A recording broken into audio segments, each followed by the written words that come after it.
In this video, I will discuss what it is like to look for and buy real estate in Portugal. I was out with a great real estate agent, Marco, who is helping me locate land to buy. Marco has several of his own listings, but is here representing me as a buyer's agent.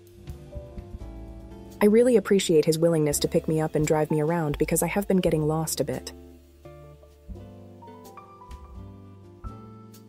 Portugal doesn't have a centralized system such as the MLS in the US.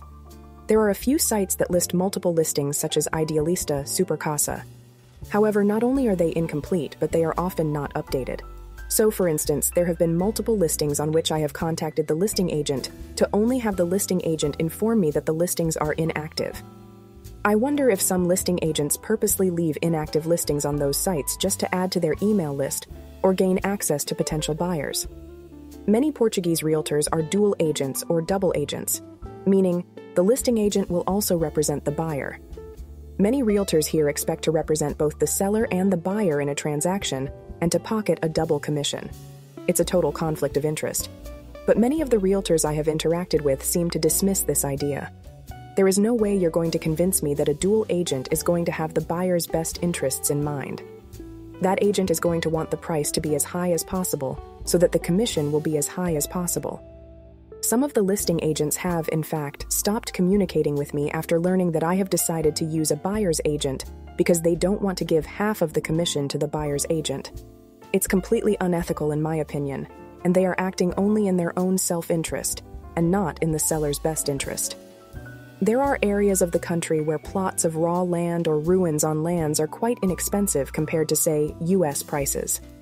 However, you must make sure that your attorney determines if the land is urban, and that construction is possible on the land if you intend to build on the land and live on the land. There are 5 classifications for land in Portugal: reserve, agricultural forest, commercial, urban, and rustic. The Plano Director Municipal, PDM, which governs this classification, is updated regularly and gives clear definitions of any changes to land classification in all areas. If your goal is to buy land on which to live, and if the land you want to buy is classified as anything other than urban, it will be very hard, if not impossible, to be able to build and live on it. When I was first doing research on moving to Portugal and saw that there were so many plots of land for sale for under $10,000, I was under the mistaken belief that I could find land to buy for less than $10,000 and be able to build and live on it. The reality is that urban land is much more expensive than rustic land, or land designated for agriculture. In addition to finding that some realtors in Portugal seem to act unethically by refusing to communicate with a buyer who isn't interested in dual agency, I have found that many realtors in Portugal seem not especially interested in marketing their listings. For instance, I contacted one listing agent and inquired whether the land in the PDM was classified as urban or agricultural, rustic, or some other category. And he told me to contact the Camera or the local municipality. Or, for instance, there are several listings where the listing description simply states, "land for sale." I mean, what kind of marketing is this? Do the sellers know that their listing agents are providing such stellar and detailed listing descriptions? Generally, a seller in Portugal will require a 10% down payment to take the listing off of the market.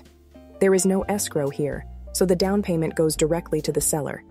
To protect yourself, be sure to hire an attorney or law firm to prepare not only due diligence on the property, but also have the attorney prepare a CPCV, pre-sale purchase contract, which can protect your down payment should the due diligence come back with issues that cause you to decide to not go through with the purchase. You will want to make sure that your attorney includes contingent clauses in the CPCV to protect you. Examples of contingency clauses might be that a structural inspection report comes back clean, or that the due diligence confirms that the property has no debt. In Portugal, liabilities on the property go with the property and not the owner of the property. So, it is important to have your attorney ensure that the property is debt-free. However, if you're able to, get as much of the investigation on the property done before handing over a deposit or down payment, because even with a CPCV, there is no guarantee that the seller won't decide to abscond with your money or refuse to return it, which would require involvement with the legal system to sue to get your money back. And nobody wants that because who knows how long that will take. The final note for this video is that you prepare yourself to expect things to move much slower in Portugal. Thanks for watching.